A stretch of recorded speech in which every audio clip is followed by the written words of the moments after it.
السلام عليكم ورحمة الله تعالى وبركاته. في هذا الفيديو سنتعرف معا على موعد مباراة الإمارات واليمن في تصفيات كأس العالم 2026 والقنوات الناقلة للمباراة. قبل البداية أطلب منكم الاشتراك في القناة وتفعيل زر الجرس ليصلكم كل جديد.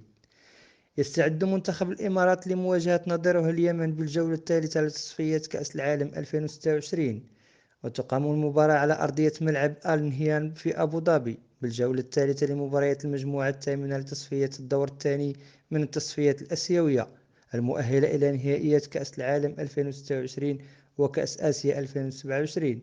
ويتواجد منتخب الإمارات في المجموعة رفقة منتخبات البحرين واليمن ونيبال.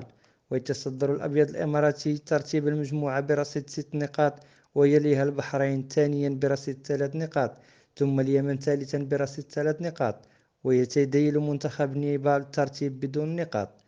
والجدير بالذكر أن منتخب الإمارات كان قد حقق الفوز أمام منتخب البحرين بهدفين دون رد ضمن منافسات الجولة الثانية من تصفيات آسيا المؤهلة إلى كأس العالم 2026 في اللقاء الذي أقيم على استاد البحرين الوطني، بينما حقق منتخب اليمن الفوز أمام منتخب نيبال بهدفين دون رد.